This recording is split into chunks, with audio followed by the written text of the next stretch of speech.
Top singles of 1963. Number 40, Sugar Shack by Jimmy Gilmer and the Fireballs. Written by Keith McCormack and Faye Voss. Produced by Norman Petty. It's the late 50s, early 60s. The Fireballs are a hot New Mexico rockabilly band with a slick Tex-Mex style, using staccato guitar lines way before surf music caught on. The Fireballs had taken their name from the 1957 Jerry Lee Lewis smash hit, Great Balls of Fire, which they had performed to thunderous applause at their high school talent show, the Fireballs' first ever performance. Guitarist George Tomsco was interviewed by MKOCRadio.com. Our stellar song that put us on the local charts was Great Balls of Fire, and that's where we got our name.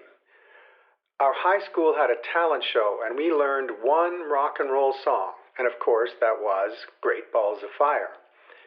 And we were the only ones in town playing or attempting to play rock and roll music. I mean, we rehearsed that song 100 times. So the night of the talent show comes around, and it was our time to get out there and do what we did, and we did Great Balls of Fire, and it brought the house down. Because it was like the new thing, and we did it real well. Gosh, we got a standing ovation, and they wanted us to play another song. We only knew the one, so we played Great Balls of Fire again. And, of course, again, the same thing happens, and after it they wanted us to play another song, and we wound up doing it 3 times. Then they said, that's enough, we got to get on to the next act. Anyhow, that's how we got started. We didn't have a band name, and my uncle told my dad that the band ought to call themselves the Fireballs. And I thought that was a really keen name, so we did. That was our launch point. It was 1958 during my senior high school year. That was our culmination of getting the group together and really getting our teeth into one rock and roll song, which was, thank you very much, Jerry Lee Lewis, Great Balls of Fire. So that's how we got started. The Fireballs began having some early success with instrumental tracks like Torquay, which went to number 39 in 1959. And then Bulldog, which went to number 24 the next year, 1960. The Fireballs were basically an instrumental band, but they used a vocalist whenever they played big concerts or went on tour to help fill out their sets. The Fireballs were using the same producer and studios as Buddy Holly was using, Norman Petty Studios. When the Fireballs needed a new lead singer, producer Norman Petty put them together with Jimmy Gilmer, a solo artist who was also on the Petty roster. Joining forces and becoming Jimmy Gilmer and the Fireballs, they took to the road. At this point in the story, the band has just come home from their latest regional tour, and they're looking for new material for the next time they go back out on the road, which is going to be very soon. Another artist on Norman Petty's record label, Keith McCormack, hears that the Fireballs are looking for new songs, so he records 7 of his own songs on a tape and gets the tape to Fireballs lead singer Jimmy Gilmer. McCormack himself has a band called the String-Alongs, and the String-Alongs also have their own charting hit, Wheels, in 1961 went to number 3. There were 7 songs on the tape he gave to the Fireballs. One of them was called Sugar Shack. Keith McCormack has said, I wrote Sugar Shack early one morning, coming home after cruising until about 4 a.m. I wrote it in my mom's kitchen. I kind of ad-libbed it straight through the night and into early morning. My Aunt Faye was up drinking coffee, watching television and ironing.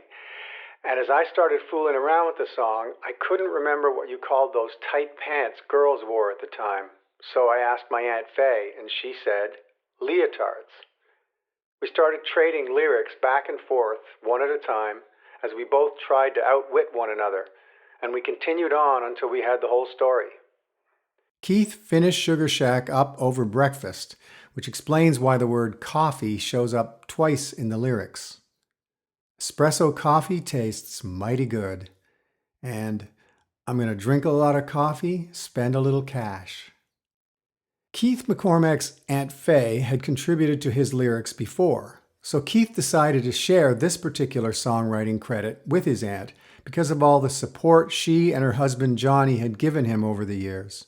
Johnny Voss had been his band's original manager and promoter. And to tell you the truth, says Keith McCormack, at the time I thought Sugar Shack was kinda silly.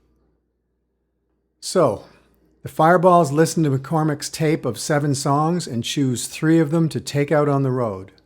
Over the next 6 months, one song in particular always gets an incredible response from the audience. The reactions being so good that the band begins playing the song twice in every show. That song is, of course, Sugar Shack. Because of the response the song is getting, they want to record it at the very next opportunity, and they do, at Norman Petty Studios. Sugar Shack jumps right in with a short, snappy drum beat, and then it starts chugging away like a Texas freight train, in part due to a clipped, buzzing, low-end Fender Jazzmaster guitar. Jimmy Gilmer's crisp, clear vocals slide right in next. Remember, this song clocks in at a tight and even 2 minutes, so it's got to move right along. There's no time for messing around. And the vocals tell you right away that this song is going to be about fun. There's a crazy little shack beyond the tracks, and everybody calls it the Sugar Shack. And then comes that distinctive whistling riff. Is it a piccolo? Nope. It's the sound of the future. It's the sound of the primitive precursor to the synthesizer, the Solovox. A Hammond Model J Solovox organ to be specific, and it's being played by record producer Norman Petty. Norman adds the Solovox to the track at a later date while the band's on the road again, and then he plays it back for the band later. Their reactions are, well, why don't I let their lead guitarist tell you about his experience? As we were recording new material with Jimmy Gilmer, that was just another song. Sugar Shack came up for us to do in session, and we did it. Of course, we didn't have that little Solovox thing in it at the time. It was just a real gutsy kind of a bottom-end song, and we thought that we had done a really good cut at it. We didn't know that it was anything necessarily different at the time. So one weekend, when we were off playing some jobs, we came back to the studio as we always did to check in and to find out what the schedule was. And Norman says, "Hey, let's go over to the studio." Norman lived in an apartment right next door to the studio, so we went over. Now, Norman was always trying to put an organ on our music, and we didn't like that. Organ just didn't fit. Not the way he was doing it. He came from the pop side of 40s and 50s music, so it wasn't like that cool rock and roll organ kind of thing. And so we were always hesitant, hoping that he wouldn't want to add something. And he did. He wound up putting the organ on some stuff. Generally speaking, I didn't care for it. But we were working in his studio, and we were living in his back apartment, and he's our manager and all that. You know, you have to bend to a certain degree. And as it wound up, he put this tape on, and it was Sugar Shack. And it started with that dun-dun, dun-dun-dun. And then, of course, Jimmy's voice comes on. There's a crazy little shack beyond the tracks. And then we heard this stupid little sound. And man, immediately in my mind, I saw a merry-go-round. That is exactly the picture I got in my mind when I heard that little Solovox doing that thing. And in my mind, immediately I said, "Oh man, he has ruined our session." And I thought, oh, what a stupid little sound. I mean, nobody's gonna like that. So after it was finished, Norman said, "Well, what do you guys think?" And we looked at each other, who's going to say something first. So I said, man, I don't know, that's awfully different.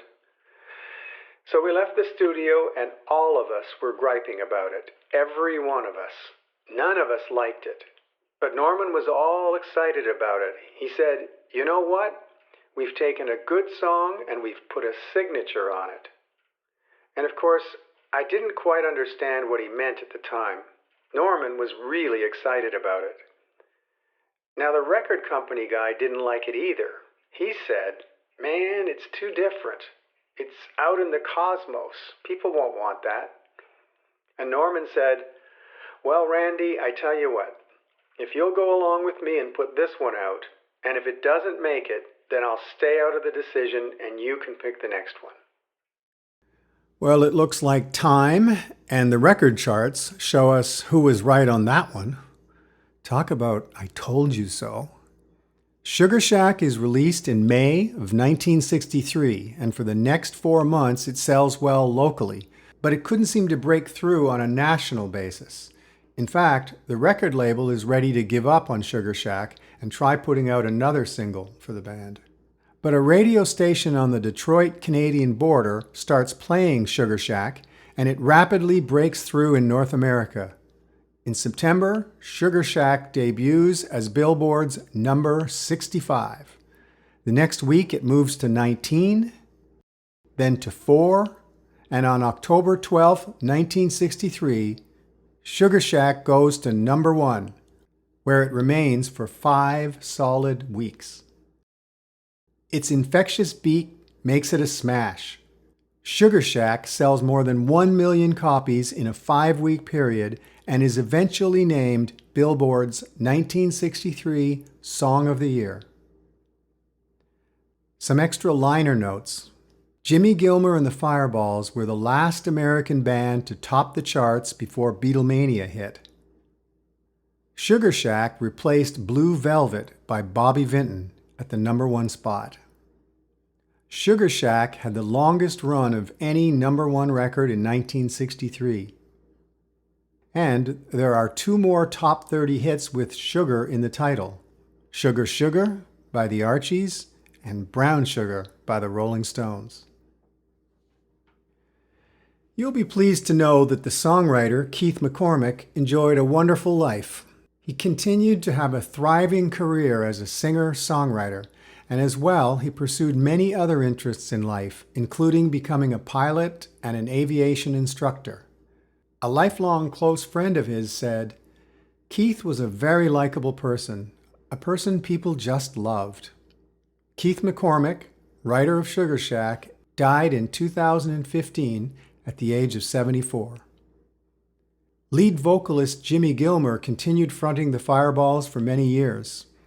In 1969, he left the band to pursue artist management and record production in Nashville. He eventually became a vice president of CBS Songs. We were a band of brothers. We never fought. It was just a happy, happy time in our lives. Sugar Shack by Jimmy Gilmer and the Fireballs, a rockin', dancin', ageless, feel-good classic. I hope you've enjoyed this little peek into how one of the top songs of 1963 came to be.